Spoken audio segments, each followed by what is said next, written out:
January 21st, 2021. And we are here on The Conversation with Co-Creators Convergence.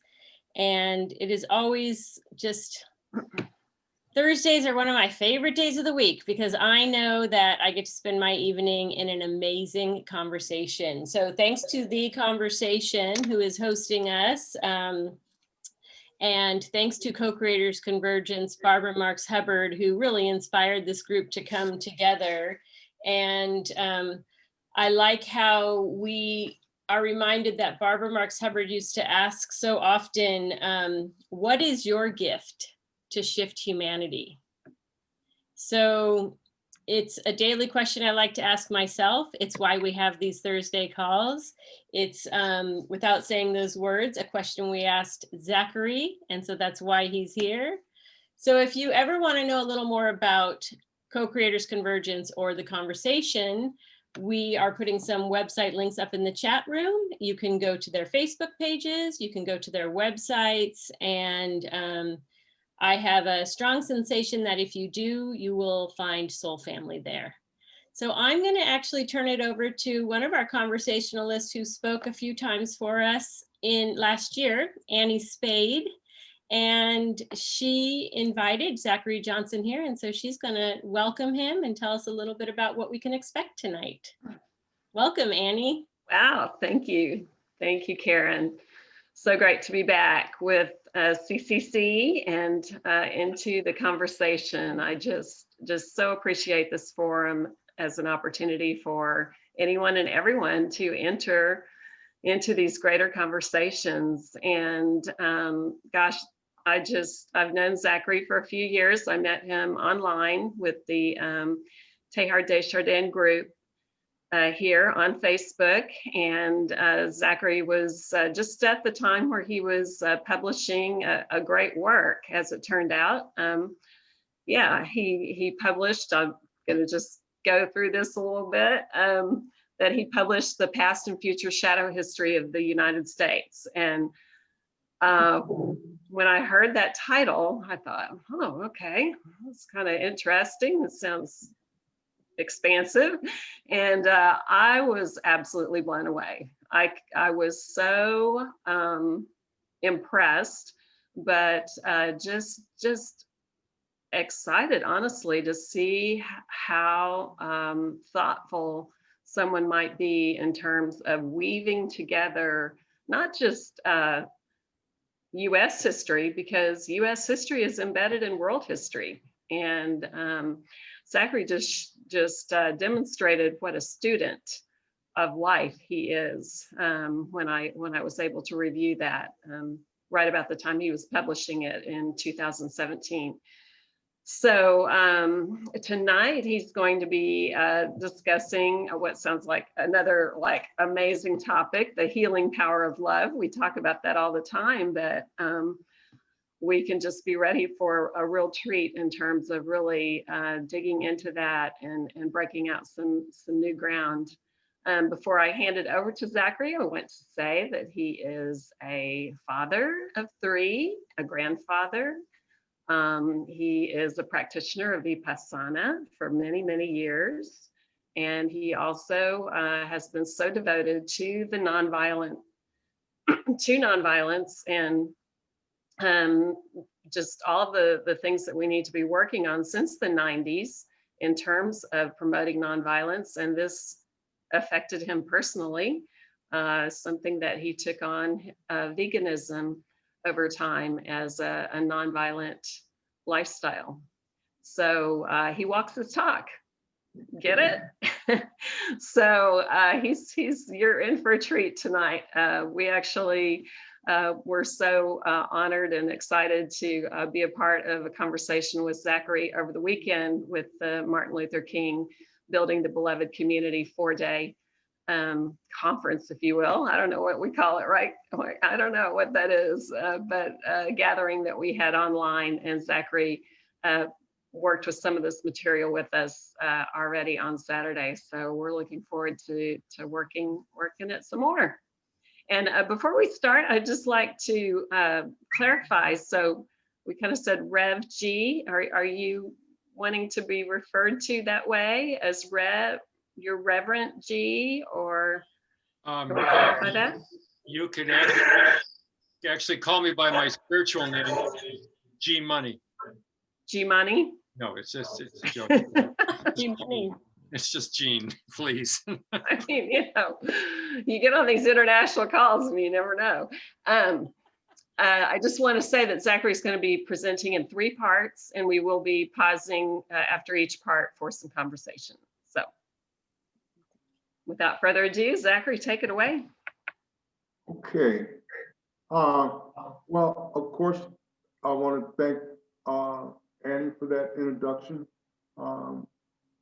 It means a lot coming from a teacher to hear that somebody thinks that what we wrote actually made sense. And Annie is a teacher, so I appreciate everything she said very much. And I'd like to especially acknowledge Tex being here. He was a wonderful part of Saturday's group that we had, and he participated, and he's been very supportive ever since. So as Annie just mentioned, I am the author of the Pictorial Guide to the Past and Future Shadow History of the United States. It's currently available at Amazon.com. The entire book is 279 pages long, and just so happens to be listed at the same price as a medium pepperoni from Pizza Hut. So now the shadow history covers a wide range of, I think, very engaging subjects. As you can plainly see from the pictures, it almost took 3 entire years to put the whole thing together, but it was an absolute labor of love in every sense of the word, because those years literally flew by.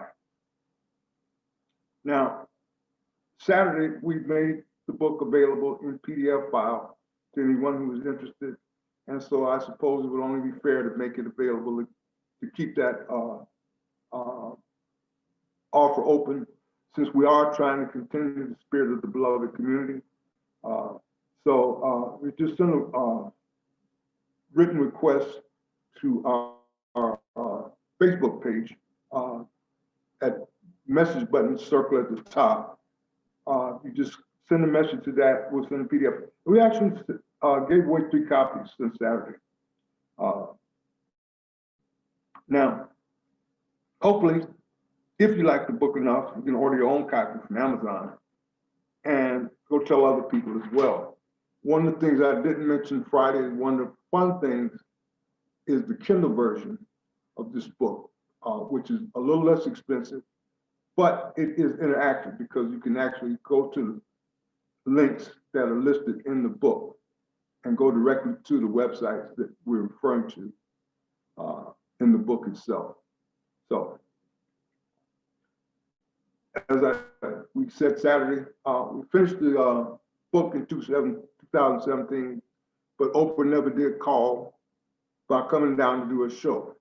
So we had to come up with another way to get the word out, which, to make a long story short, ultimately led to the creation of the Living Experiment in Nonviolence YouTube channel that, in addition to promoting its shadow history, has literally developed into a grassroots research hub, and which over the course of the last 3 years has sincerely set out to discover, 1, the farthest extreme limits of just exactly how healthy the human body is able to become, along with 2, how much joyful happiness the heart is able to consciously generate from within, as well as 3, just exactly what are the farthest extreme limits of loving kindness human beings are capable of expressing towards one another. And it also just so happens that the world's busiest airport prominently displays a powerful photographic exhibit called The Legacy of a Dream, Dr. Martin Luther King, Jr. And it really is a very beautiful exhibit that allows nearly 90 million passengers flying through Atlanta every year to closely observe the dramatic history of the American Civil Rights Movement, from the earliest days of the Montgomery bus boycott all the way up to the federal government's official recognition of Dr. King's birthday as a national holiday. It also displays a rare collection of rarely seen but highly treasured personal memories of the times, such as the times Dr. King spent playing games with his children in the backyard of the family home. Now, the fourth panel of the exhibit displays an especially touching image of the King family quietly sharing a dinner, sharing a quiet dinner along with the portrait of Mohandas K. Gandhi hanging over the doorway. And even more importantly, this is the very same panel that displays Dr. King's personal copy of the collected works of Mahatma Gandhi that have been edited by Pitirim Sorokin. Now, Pitirim Sorokin was a Russian-born politically persecuted refugee of the Communist Revolution who immigrated to the United States in 1923. 17 years later, the president of Harvard personally traveled to the University of Minnesota in order to convince his internationally famous scholar to establish the Department of Sociology at the oldest institution of higher learning in the United States. And due in part to his very public support for India's heroic nonviolent struggle against British colonial rule, the newly formed government of Jawaharlal Nehru came to Pitirim Sorokin shortly after Mahatma was assassinated and asked him to help organize the great man's personal papers that dated all the way back to his late 19th century civil rights campaigns in South Africa. Wow. Albert Einstein, whose final public act openly called for an absolutely complete and total ban on all national wars of aggression, drew heavily on the highly respected research evidence put forth by Pitirim Sorokin. And it also just so happens, this very same body of research also lays out the basic organizing principles underlying the entire overall agenda of the living experiment in nonviolence. Because among other things, Professor Sorokin's 552-page masterpiece called The Ways and Power of Love, Types, Factors, and Techniques of Moral Transformation offers up highly detailed examples of the firmly established, tried and true methods the great religious faiths of the planet have consistently employed over the centuries in order to help human beings learn how to become kinder, wiser, and gentler God-like creatures. Now, if you go to the Living Experiments YouTube channel, you can view a brief 24-minute video that fully details Professor Sorokin's most important ideas, as well as just exactly how we hope to apply those ideas in the future. And so here, we have the dramatic quote from page 7 of The Ways and Power of Love that starts us out by asserting that love is basically not an emotional, but an ontological power, because love represents the most basic, quintessential essence of life itself. Subsequent chapters of the book also went on to declare that altruistic love energy, as Professor Sorokin came to call it, represents the most natural source of a high-frequency healing force that can be very intentionally generated, consciously controlled, and intelligently directed towards specific practical purposes. In the very same way we directly control electrical steam and or nuclear power. And also, quite fortunately, this very same opening chapter also goes on to claim that unlike the rapidly depleting lower frequency sources of energetic power, the universal source of this high supreme force appears to be absolutely infinite, as we can clearly see in the following quote from page 12. It claims, altruistic love is the form of energy that is almost inexhaustible, an energy that sometimes actually grows through its expenditure. Thus, the more love expends itself, the stronger it becomes. Which ultimately tells us that there's no sound scientific reason that the properly controlled and intelligently directed flow of altruistic love power cannot be built up into a highly stable energy field that completely permeates every aspect of daily life all throughout a given area, in the very same way we see it represented here in Salvador Dali's artistic masterpiece, that had actually been strongly influenced by the highly advanced teachings of the internationally famous scientific philosopher priest, whose pioneering breakthrough ideas will serve as the primary focus for our next session. And so we will close out this evening's overview with three basic conclusions regarding the true nature of the basic ontological force that, as we will so presently discover over the course of our upcoming session, completely permeates all things, which is why it is not an accident that the words mother and matter have always been such closely related terms among the Indo-European language groups. While the second basic principle lies in the fact that love is also a highly contagious ontological power. It carries the exact same nature as fire. And as we know, absolutely nothing is able to stand in the face of a raging fire. So therefore, love must also be regarded as an irresistible force. Which brings us to the third basic principle, whose highly profound claim that the life-giving power of altruistic love for love's sake represents the highest expression of gravity has been made all the more certain by the fact that not one, but two of the 20th century's most highly celebrated scientists both describe the altruistic love force as the life-giving source, altruistic love force as the life-giving source of the inverse form of gravity that constantly seeks to draw the entire earthbound plane up towards the joyful state of unceasing interconnected oneness with the highest realms of everlasting day, where, as the Old Testament prophet declared, there is no night and no need of candle, in the exact same manner represented by the Great Seal of the United States on the back of the American $1 bill. Now, one of the strong supports for these assertions comes from the plain self-evident fact that the basic etymological structure of the modern English word for heaven clearly conveys the notion of something that is being heaved in. And so, having said all that, we'll open up the floor for our first conversation by posing a question to the group. Now, the untrained eye reading this chart will probably see a wide array of the very worst, well-known social problems menacing our society today. But the living experiment's unified field approach to social service delivery only sees the one and the same singular challenge that eternally continues to ask us. Which one of the heartbreaking conditions represented in this picture could not be vastly improved, if not completely healed over, through an intelligently controlled, direct infusion of the life-giving power of love? And even more importantly, which of these sad and unhappy conditions could ever possibly hope to be resolved without the life-giving power of love for love's sake? So, okay.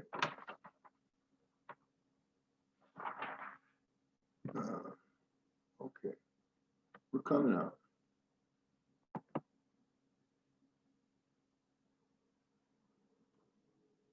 So we got a few minutes to chat.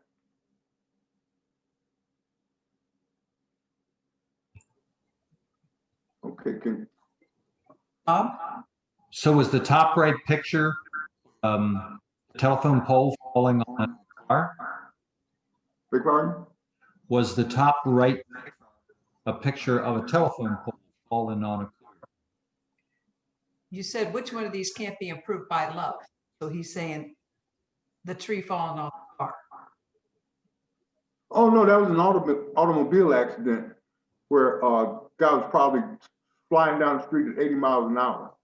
Like he was out of time. Okay. So, that was a The self-inflicted question accident. is, everything can be improved by love. That was the point. Okay. He didn't see it that way. I just didn't see the picture that way. He didn't see the picture that way. Yes. That's fair. That's fair. Mm-hmm. Yeah. And then why the different, the squares, and some were triangles and other things like that? Was that just to say these are all just different things happening? I didn't understand, the picture Schematic. schematic. Well, ordinarily, we think of those things as separate phenomena. What we're saying, the underlying principle that ties all of that together, the thing that can improve each and every one of them, the common tie is love. Specifically, the way it's applied under Professor Sorokin's theories. Hmm. Has the opinion that love can be a proactive force, that we can learn to use that force and improve not only our own personal circles, but improve entire nations. Professor Sorokin even envisioned using love as an agent to prevent wars or slow down wars of aggression in areas where there's a threat of an outbreak. He saw it as a tool that humanity will be able to use to solve its greatest earthly challenges. Or love could also be considered the ultimate weapon. Some people use it that way. Do tell. How did you figure? How did you see that? What do you mean by that? Because if you went, I think of, I'm thinking of in the temples of humankind in Damanhur. And there's one of the paintings there has a vast army going to war, but they all have smiles on their face and they're giving instead of taking life, they're giving love. And, just in this on January 6th, when the Capitol was broken into and there was one police officer there who fell down and he went for his gun and somebody had said, oh, take his gun and shoot him with his gun. And he didn't know how to respond to it. And all of a sudden he just said, I have children. And that kind of brought love into the picture. And love is something that we all have in common, right? Sure. And so it's a commonality that we can bring forth in times of trouble. I don't know, I'm just throwing it out there. I'm trying to use it right now. I'm in a dysfunctional family situation, and I try to look at every situation with love. And even when it's very taxing and, everybody's like this, if I just keep trying to hold the space of love, it works out better. And when I lose my temper and it can't hold on to that love, everything kind of explodes. It is a skill, and it is something that we have to, it's just like learning how to play the piano. The more we learn how to apply the methods, the better we're able to get at de-escalating situations. So I hope you're able to come to a point of peace in your situation. And you are most definitely using the correct method by attempting to approach it with love. Because if you approach it with anger, it's only going to get worse. Right. It's sometimes it's possible. Sometimes you lose it a little bit, And it also makes me think of when people talk about defunding the police, I think that it should be more using the funds in more of a social work situation, because there's many times when police officers are called into maybe domestic situations or that they're not really trained for. And so those things, accelerate to violence rather than taking it down. And so if police got a call and said, oh, I'm on a way to domestic violence, instead of getting their tasers ready, they had with them a social worker, someone who was more able to deal with the situation. It could be very helpful. A lot, because when the cops get there, something bad is going to happen, probably. Right. Or something bad has already happened. So the point would be, could we come up with situations to keep things from getting to that point? So you can't defund the police. I don't like that term, but you can come up with other intelligent options to keep things from. Because it occurs to me that the opposite there is a failure of love that's created these to begin with. So, Yeah. Tex has his hand up. Hey, thank you, Annie. Thank you, Brother Zachary. I'm very humbled by listening to your presentation. For several years now, I've been involved in trying to get off a project off the ground here in Montreal. Montreal is the site of the Expo 67. And there's even the Cosmodome of Buckminster Fuller on site still. That's a very significant landmark. I even have that photo I took last year in my Facebook page. Anyway, so on that particular site, which was the Expo 67, was on the theme Terre des Hommes. So man's earth, you could say. Now, essentially, the project that we were promoting was that it would eventually become land of harmony or earth of harmony. And it was to be a peace center, which has morphed into a center for love. Now, as you can imagine, to get off, anyway, I'll put a link in the, it's all in French though, but in any case, to get a project of that amplitude, I may say, when you're talking about really fundamental change in attitude of human beings, you encounter so many difficulties. I've been in meetings with the initiator of the project at the Montreal City Hall level, top levels, and it never made much headway. And then after it sort of came to an impasse, it transpired that there was so much corruption going on in Montreal. In terms of the construction, there was a public commission. Anyway, so much had to be sorted out. And I always told the colleague that a project like love, because I myself, I'm a professor secular Franciscan, and I have been very active in interreligious dialogue in Montreal. So that's how I came to know about that project and got involved with it. And I always try to implore on my friend that we need to be patient. It's not a man's project. To bring about such fundamental change in the heart, even to move people that they manifest more from a soul level, that we live more soulfully.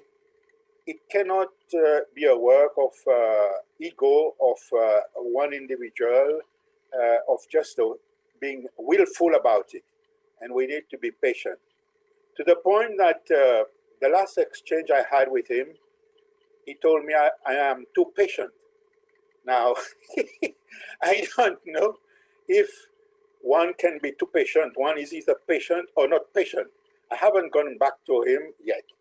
But this evening, listening to Brother Zachary and the powerful way he made this historic connections, it inspires me to renew my collaboration on that project, and just to move it as we can.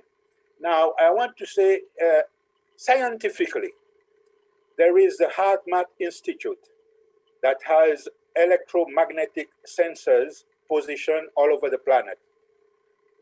These electromagnetic sensors are effectively measuring the pulse of the planet.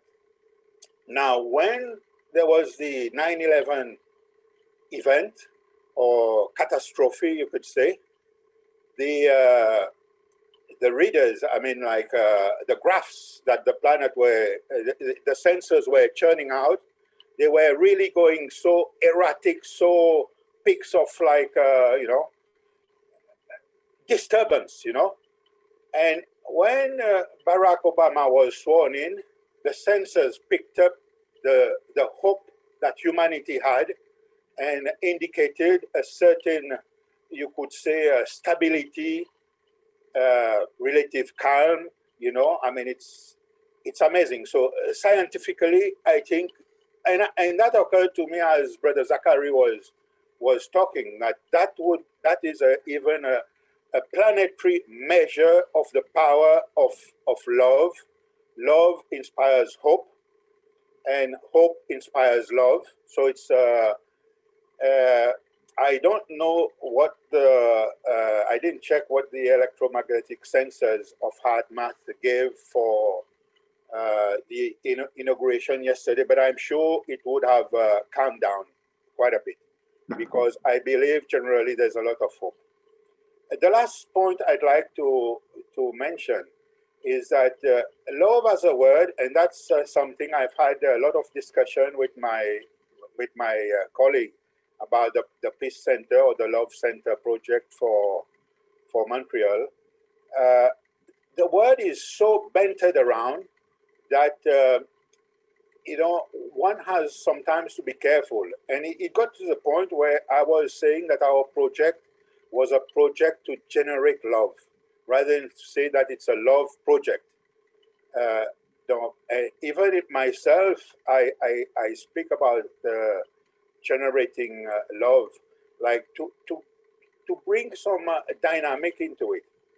And I believe that if we were to use another word for love, and that occurred to me last Saturday when we were in this group with Brother Zachary, Annie, Karen, and a couple of others, that love could be, in two words, we could say love is collaborative solidarity. Because as Brother Zachary mentioned, Martin Luther King made the point that love is not just a feeling, but love is a dynamic force.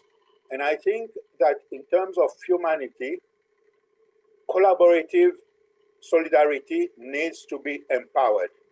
And one way to empower collaborative solidarity would be to have effective participatory democracy, to enable a critical mass of citizens to be, or even it would be open to all citizens to participate effectively in the democratic process, not just elections every 4 or 5 years, but every day. It's the governance. We're not talking about government there. We're talking about governance. And to have governance, how can I say, good governance, governance for thrivability of the planetary ecosystem, starting with the local ecosystem. Governance to ensure sustainable prosperity for generations present and future. With the technology that we have, digital technology, you know, if we can send men to the moon, men to Mars, everywhere, I mean, the technology is available. And as, and I'll close on that, as Buckminster Fuller rightly said, it's really high time that we use the technology available to us, that we take it back from weaponry and really use the technology available to us, the knowledge available to us to empower livingry on the planet, which effectively would be thrivability of the planet and the culture of peace. And on that I will end. And again, thank you for such a, I'm really touched by this powerful presentation this evening, and I'm inspired and I'm optimistic. Thank you. That's great. Well, thank you, Tex. You've been a big part of our efforts here, and probably wouldn't be what it is without your participation, your input, and your wide range of knowledge. And we just want you to know that we do appreciate your contribution. Now, because we did have that delay, I think it would make sense to, we're going to not do part 2 tonight. We're just going to go straight to the last presentation. That'll leave us a few minutes to put a wrap on the evening. And we'll do whatever we're going to do in a second. Hopefully we'll get invited back and we can cover other materials as we go along. So if you all don't mind, I'm going to go back in the screen share. I'm going to cut my video off. Okay, back in the screen share. You're going to have to be patient because I'm going to have to cue this up since we're skipping over a section. Give me a minute.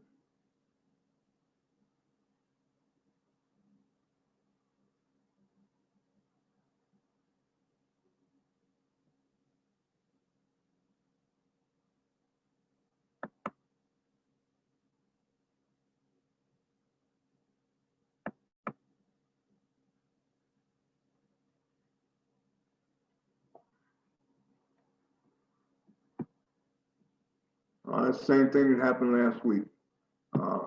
You have to start all over again. Remember, it froze up last week. Okay.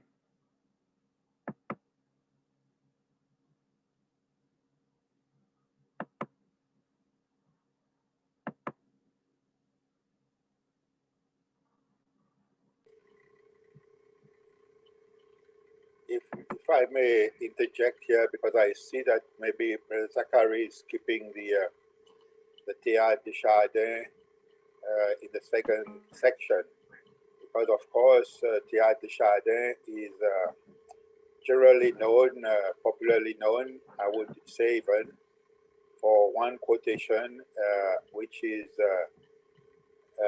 you know, man has discovered, or humanity has discovered, you know, gravity, you know, so many different sources of energy, you could say.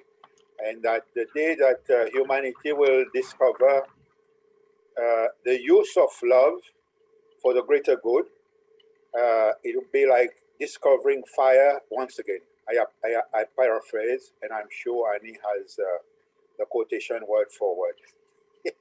That was pretty close. Thank you. Thank you. Okay, so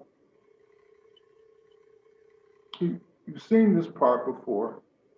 It says the final overview for the night's conversation.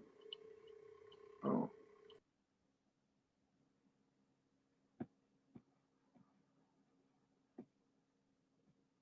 Okay. Oh.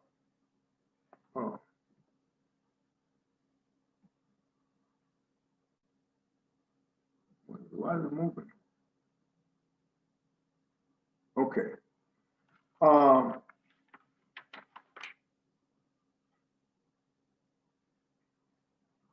Okay.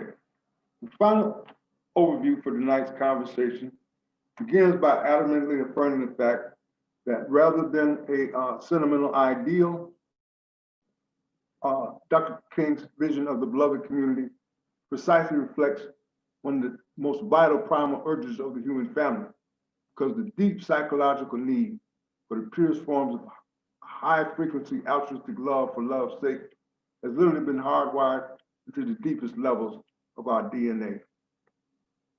So the book that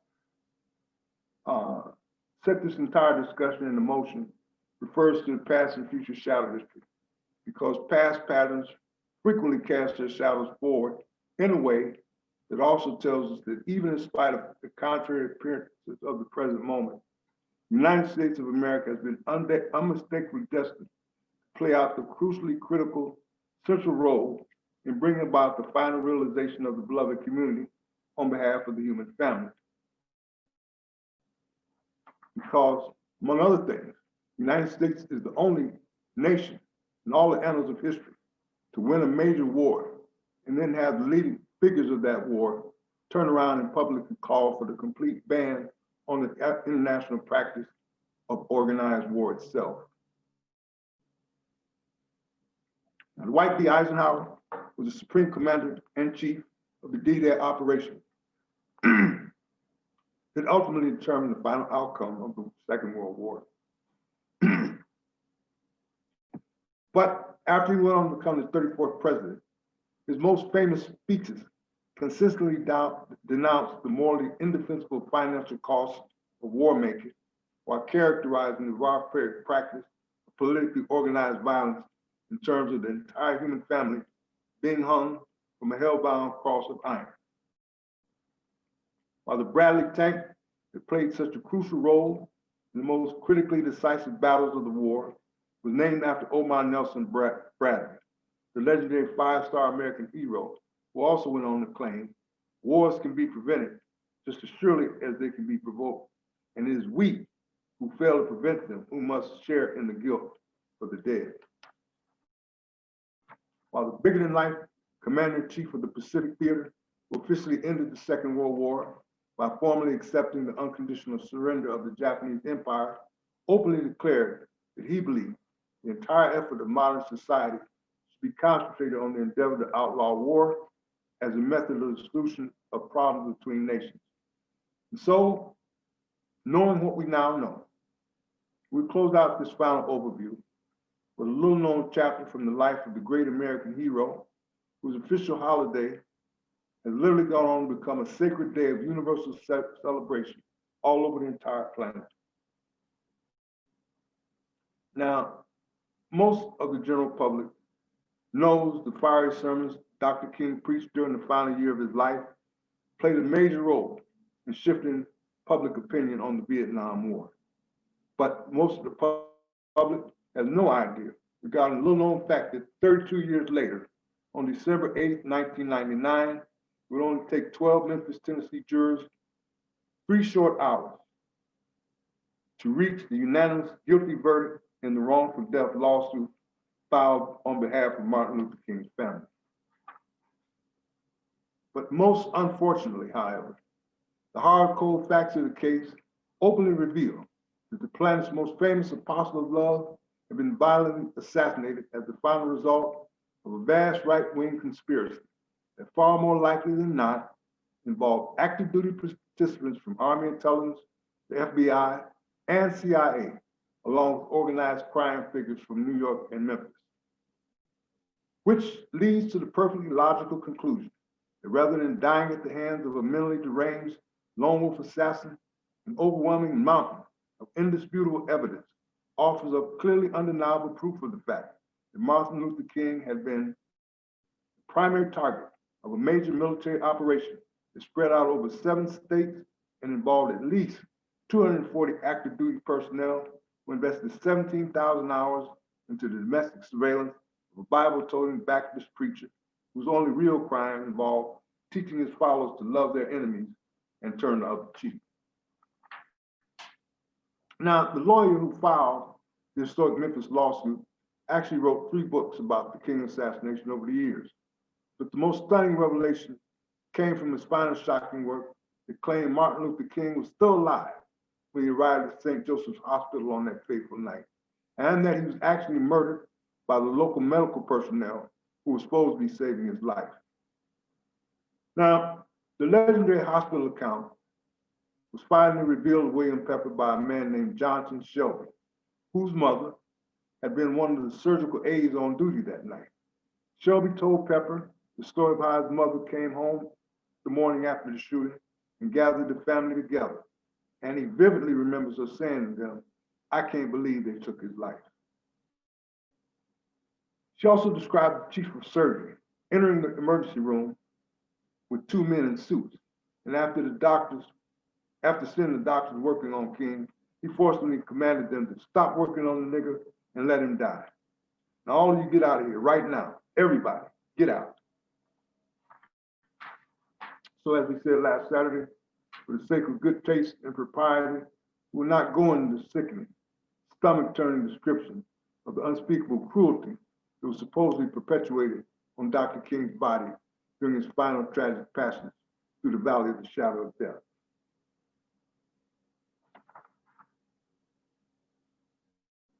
So everybody knows about Trim Tab. Therefore, every single thought, word, and deed growing out from the living experiment in nonviolence has ultimately been designed around the long-term goal of working toward the absolute final end of the morally redundant and socially obsolete practice of politically organized war. Because there's no place for war in the spirit-filled living universe that science has shown us. And as we also learned earlier, but we skipped over, there's no force in heaven or earth able to resist the inevitable emergence of the coming kingdom of peace, whereby the lion will finally lay down with the lamb, because these things have been hardwired at the very deepest levels of our DNA. Now, I really hope to spend the final balance of our remaining time discussing the living experiments online petition to ban all wars, which you can find by going to www.change.org/peace among nations, or by clicking on the sign up button at the very top of the American Heals Facebook page. But an extremely powerful chain of so-called coincidental events set off a complete shift in the focus of our final conversation. Because in addition to preparing for Saturday morning's workshop, I also pick up my two youngest daughters from work on most nights, which meant that there was absolutely no gas left in the tank by the time everything was said and done. So when the workshop was over, my plan was to pretty much shut everything down, hook up my little vegan meal kit, and spend the rest of the day watching the NFL playoffs. And to be perfectly honest, I was not feeling it at all when Karen invited me to her Alchemy of the Heart workshop, because I was not in the mood for no kumbaya, let's all hold hands, can't we all just get along, white folks rhetoric. None of that. All I wanted to do was watch the game. But the sequence of events that took place at the workshop have gone a long way towards strongly reinforcing something that I've already believed for a long time, that there are no coincidences. Because the highly emotional interchange over the course of the workshop came up in a conversation between Karen and myself that took place the following night. Now, if you look down by the first arrow, Karen says, side note, thank you for mentioning my young men. I'm so blessed to have 4 sons who are very heart-centered. It was a highlight to have them support me at the event. And you can also see my response down by the second arrow.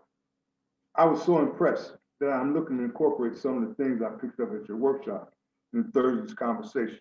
I had no idea of the degree of suffering sensitive young white people are enduring due to the tragic birth pain our nation has to endure at this time. There was a lot of pain in that room, and I felt it. Now, Karen has everybody sit back and close their eyes and allow their minds and bodies to get into a very relaxative psychological flow, where you get a chance to express everything that's going on inside by allowing it to come up after repeating a short series of words and phrases. Now, there was a young man all the way from Germany participating in the class. He was nice, but he was on a completely different frequency than the Americans, who were all of them, every single one, male and female, internally wrestling with the tragic events that have been going on in this country in the very same way the Bible says Jacob was forced to wrestle with the angel all throughout the dark night of his soul until the blessed hour of the rising sun. Now, actually, what I really meant to tell Karen was the intense emotions that came out during her workshop caught me by surprise, because I live in a highly segregated city. And I hardly ever come into close personal contact with young white people. But the whole world knows about the raging sea of despair that's brought so much deep inner pain to so many Americans, working class Americans. Now, way back in 1992, long before the young people of Karen's workshop were ever born, the great Studs Terkel, the Pulitzer Prize winning Chicago writer who is best remembered for his oral history of common Americans, published a best-selling classic called Race, How Blacks and Whites Think and Feel About the American Obsession. Now, the fact that the name for the American nation is actually an anagram that translates into the phrase, I am race, offers up the classic example of a highly compelling obsession that has been deeply buried into the subconscious mind. And to take that a step further, the Diagnostic and Statistical Manual of Mental Disorders specifically defines psychosis as a severe mental disorder whereby internal thoughts completely lose contact with external reality.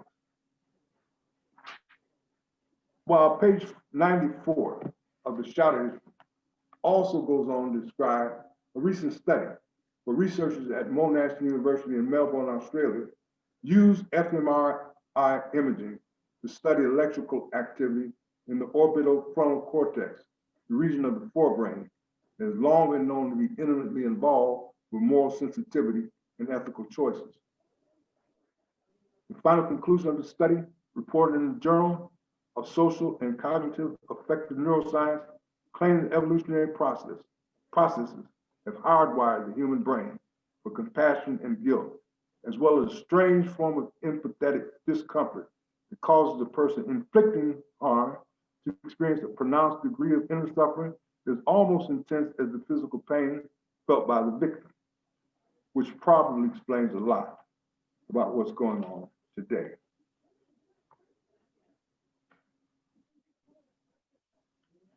So as we close out, we just want you to know that the ultimate goal of this evening was to have you leave here encouraged and uplifted with a heartfelt hope, because there are and always have been powerful forces for good working on your behalf and guiding every one of your steps towards the bright and shining day of your great destiny, even though it may not seem so.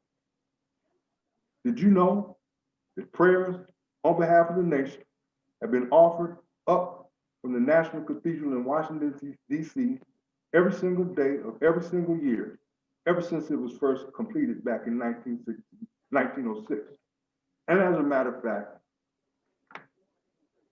because of the way it was been oriented towards the heavens, the entire length and breadth of the nation's capital actually has to be regarded as a living and breathing giant sacred temple.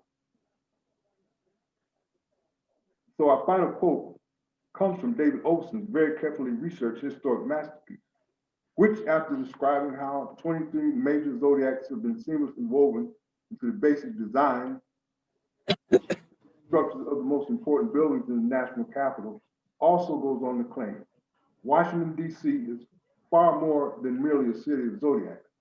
It is a city which has been built to celebrate a massive cosmic symbolism expressed in the stars. A city which is laid out in such a way that is in harmony with the heavens is a city in perpetual prayer.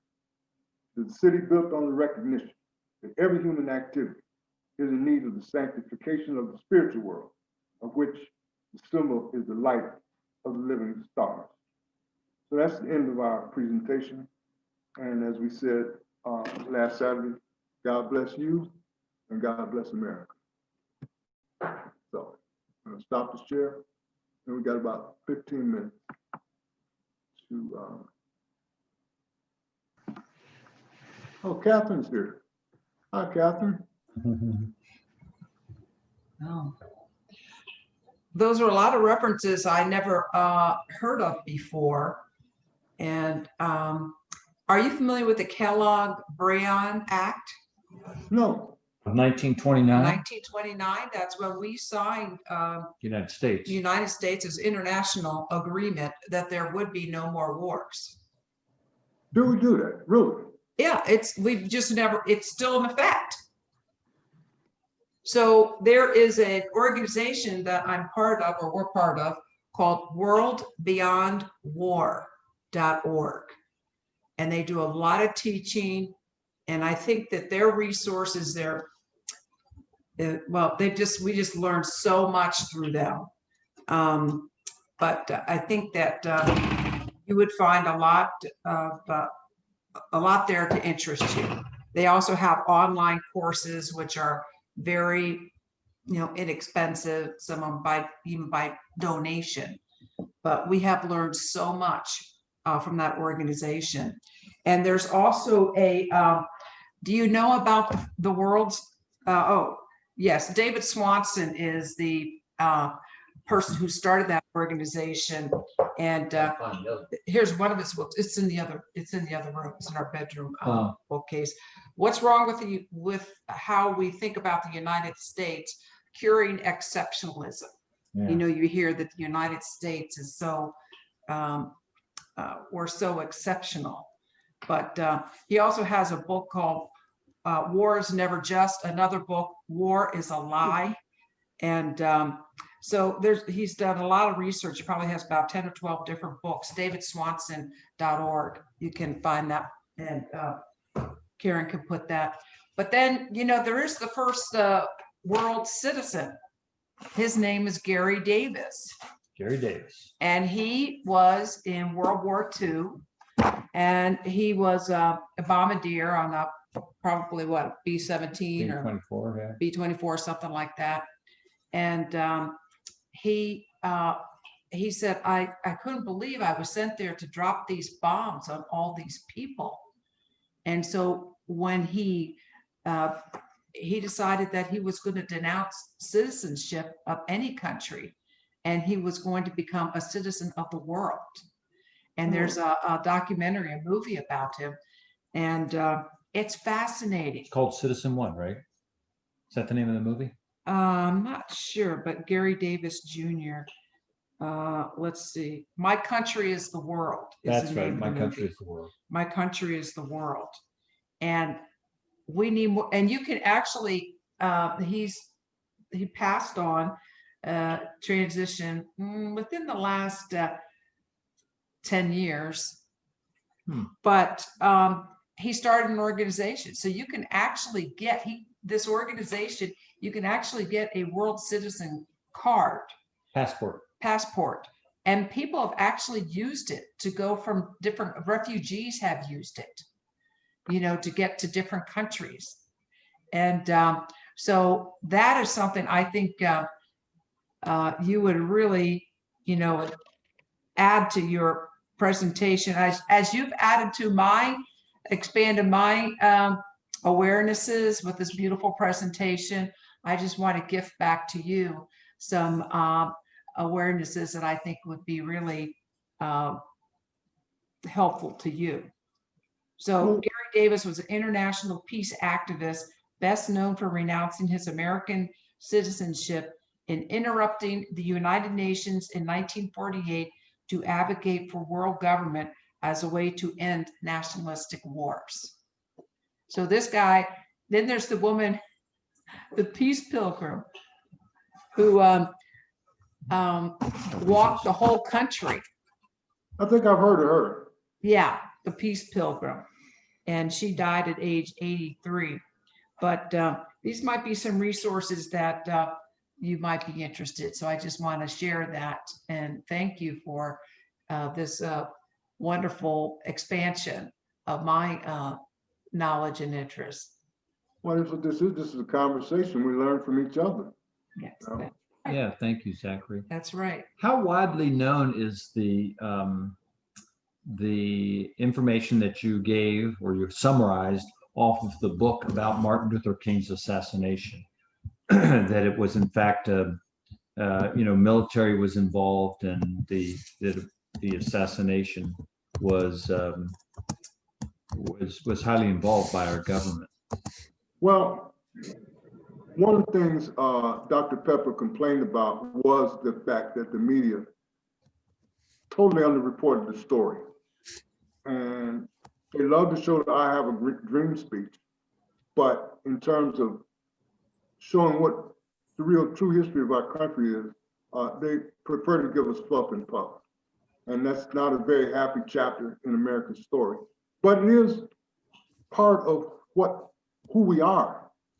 And we need to know this so we can make good decisions. Yeah.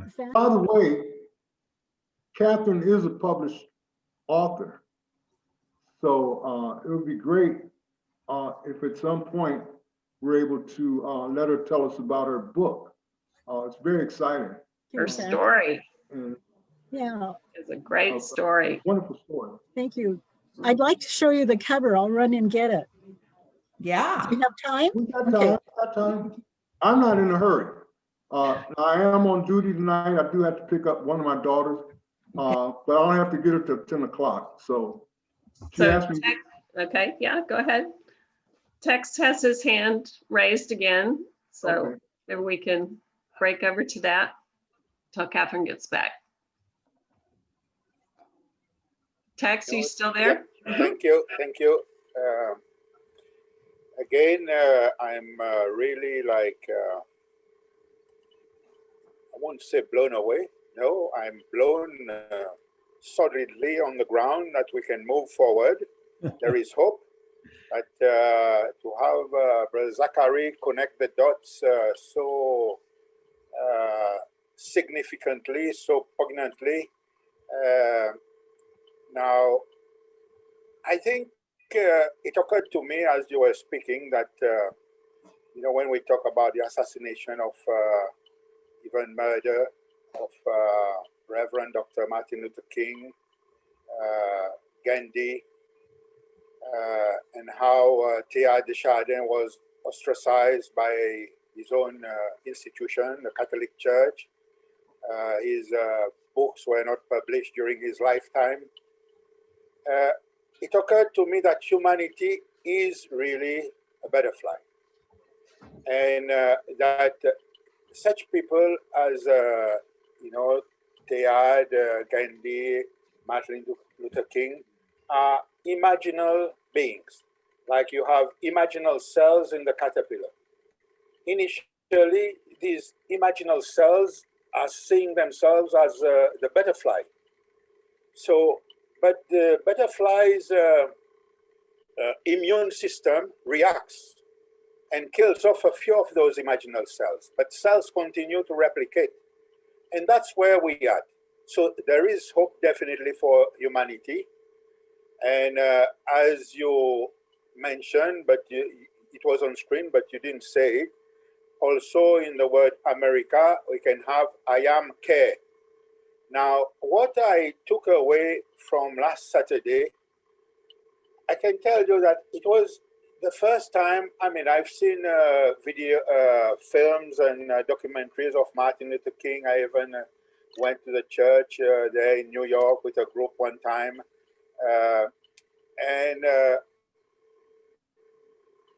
But last weekend, the Martin Luther King beloved community convergence was very moving.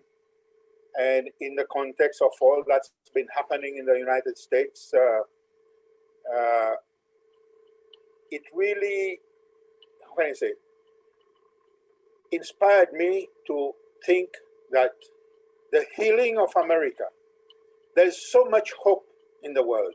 I come from a little group of islands in the middle of the Indian Ocean, the Seychelles Islands, and I'm presently here in Quebec. But and America, the USA had a tracking station in Seychelles.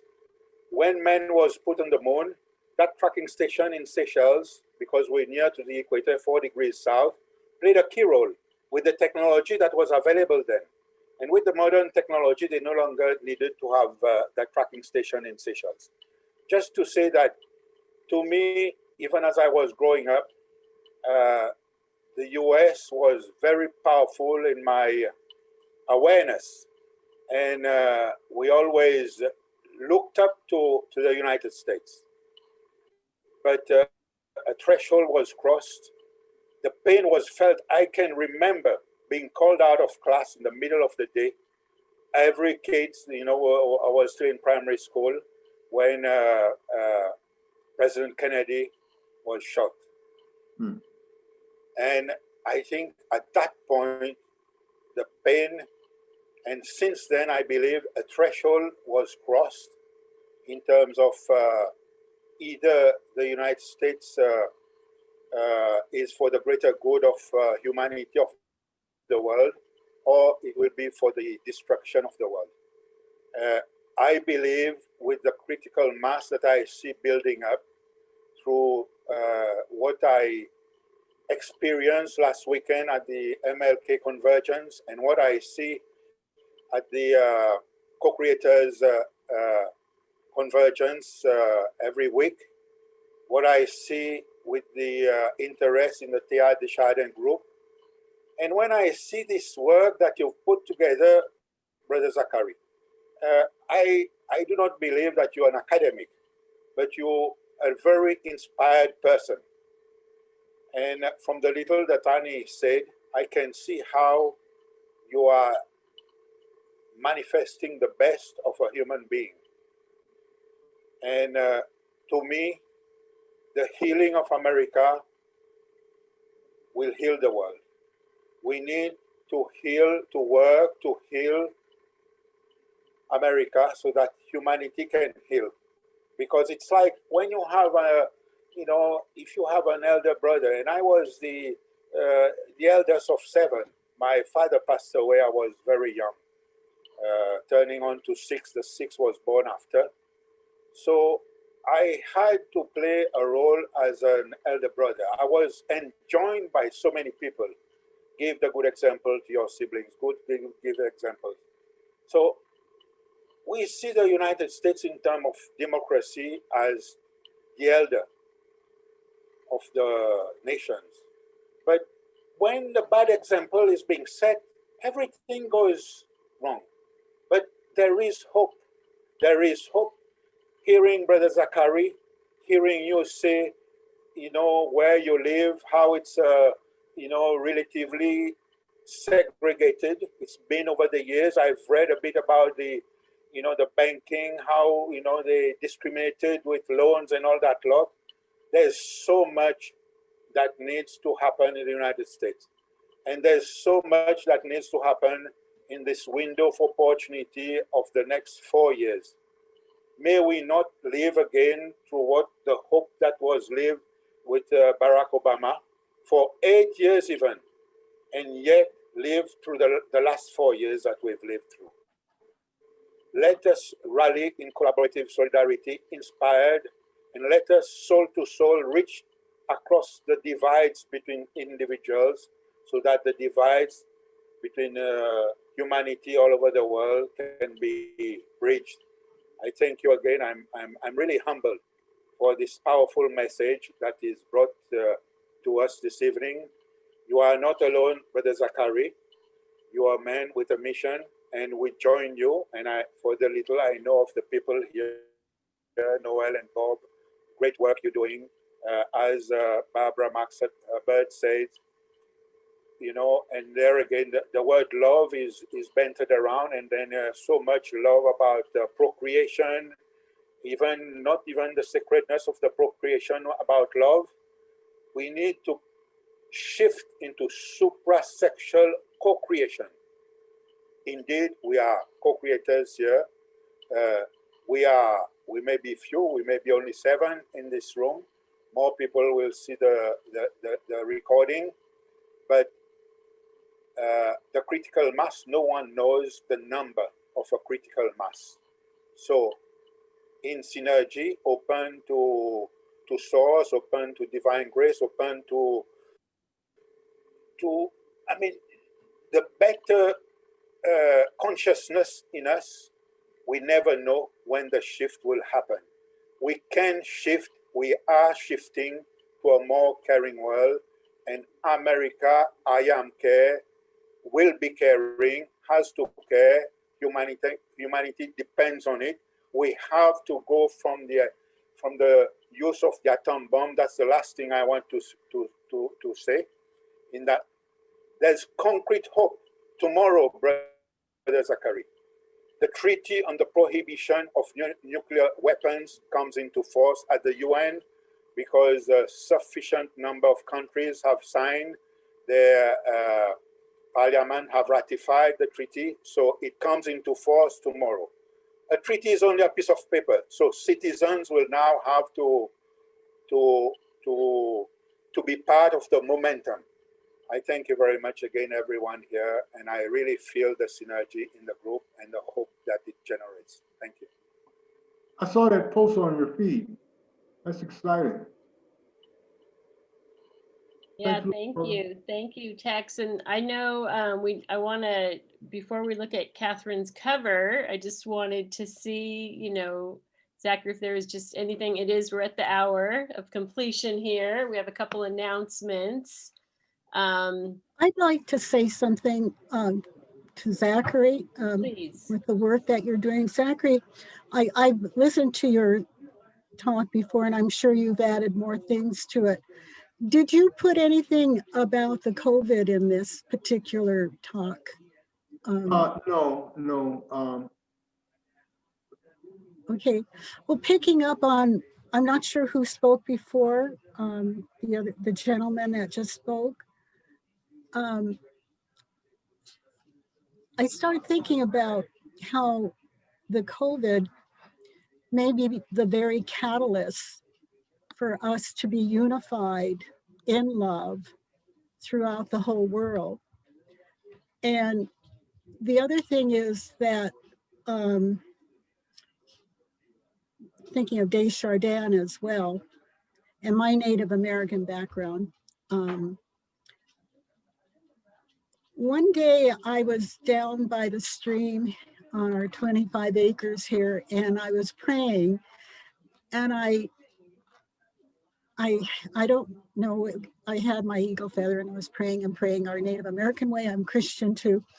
And finally I came in contact with this very deep part, and I thought of what Jesus did with the swine, where he put all the disease back into the swine. He was able to do that from all the devils that were in that woman. And I thought of the COVID, and I thought, the COVID is just trying to find a home.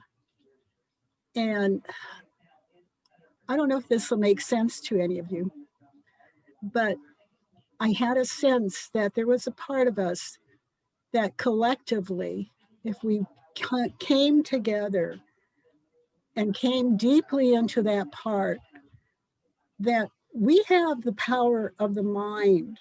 I just heard that we're just using 20% of our mind, but that in this power of the mind, there was a case study we were listening to this morning on the video, and this man was able to be in the coldest of cold waters and stay there for 2 hours. And all of this was done by the power of his mind and through breathing. If you want that video, I'll send it to you later. But as I was listening to that gentleman and thinking of Zachary's talk, that part of love is to find a home. Everything wants to find their home. Somehow this virus, when I was in prayer, was like, you're really lost. You're trying to find a home, but you're finding it in the wrong place. You're finding it in our lungs. It's not where to go. And so I just started thinking and praying and telling the virus, go home, go back to the ground, go back to the earth, to Mother Earth. And I shared this with a minister, Episcopal minister, and she used it as part of her sermon. Now, I don't know where I'm going with this, except it seems like part of this work that you're doing, Zachary, would be able to integrate the COVID and how that can also bring us to this loving place. Yes, outwardly we should be wearing masks and we 6 feet apart, but also I think there's a spiritual part of us. Who knows what God has planned for us to really be able to collectively, instead of going in this where we all have been, I have been, and this fear base going towards this loving base. And I know it probably never happened, but collectively to say, go home, virus, that you don't belong here anymore. Well, actually, What would happen? I mean, in the first it's part, just a thought. well, actually, in the first presentation, we talked about the theories of the founder of the Harvard University School of Sociology. He said the exact same thing you just said, that consciousness can act on the material world and change the material world. There you go. Yes. There's nothing abstract. We just got talking about that. You're dead right on. Thank you so much. Yeah, and That it was so deep that when I was praying, that thought came so deeply. I just felt like the Spirit, Holy Spirit was speaking. It was, you know, this COVID didn't want any harm, but it doesn't know where to go. And so it's found us.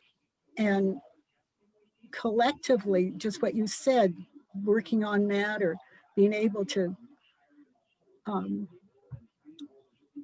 command it to go like the swine that Jesus did. Get out of here and go back to the earth. I take that as a positive reinforcement of our first workshop. The fact that you came in and said, echo the sentiment that was sent out there on your own, spontaneously. Everything happens for a reason. And probably the reason it got delayed was so you could come here after the first initial presentation and reflect that and reinforce it. So everything happens for a reason. That's why I'm telling Karen and Annie all the time, don't worry, be happy. You know, the other night, Karen's computer broke down. I said, well, I better not tell her that now. You know, so. But that's still my secret. Right now I'm taking this class, it's called Planetary Judaism.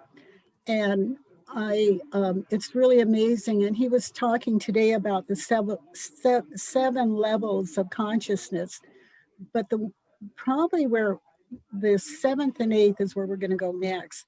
But it's around the seventh consciousness that he mentioned that there's so much in the collective unconscious, and that we don't use that, you know, we don't go there, and yet there's so many of the answers and creativity that come from that area. So these are just some thoughts. Do you have your book cover? Yeah, I do. I painted this when I was about, I don't know if you see it, I painted this when I was about 19. It's called The Chrysalis, Native and White in One Breath. So, wow. And then my daughter did this lovely little chrysalis right here, and there's the butterfly.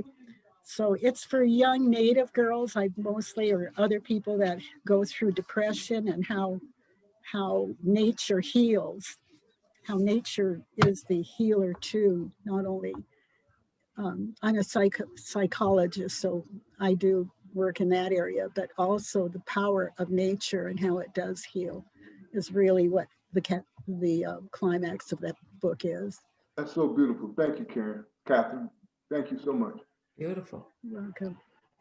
Yeah, so thank you, everybody. And as you can see, even with a small group of 7, and we've had other groups of 25, 30, and the conversation likes to continue going past our 90 minutes. So we're gonna wrap up a couple things here. I do want to tell you, thank you so much, Zachary. That was beautiful. And Annie for introducing and inviting Zachary. Awesome. Good night, everybody. Look forward to everyone. hearing Reverend Jean and Catherine. So nice that you popped in. Tex, Annie, everybody. Mwah. Love you. Thank you, everyone. Have a great end of the evening, or wherever you are, eventually night. It's been great being here. Thank you very much. Thanks, Tex. See everyone. Peace and blessings. Excellent, Zachary. Good night. Thank you so much. Thank you for hosting this.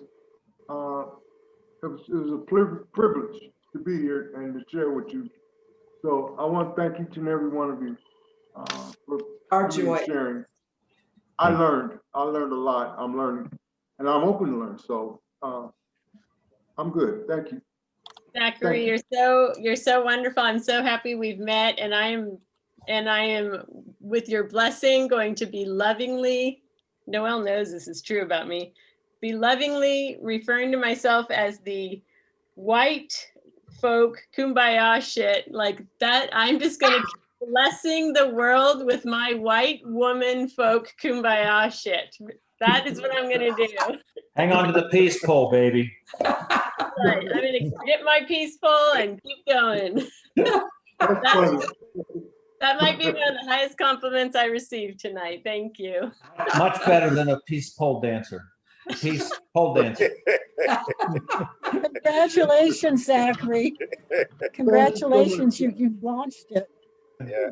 Thank you again, Zachary. Great work, and we'll keep in touch, and we'll see how we synergize, all of us. Yeah. This is not the last time we're gonna get together. No. This is just the beginning. Yeah, Awesome. definitely. Awesome. Amazing. All right. Okay, thank you, so much. everyone. Good night, everyone. Bye. Yeah, see you next time.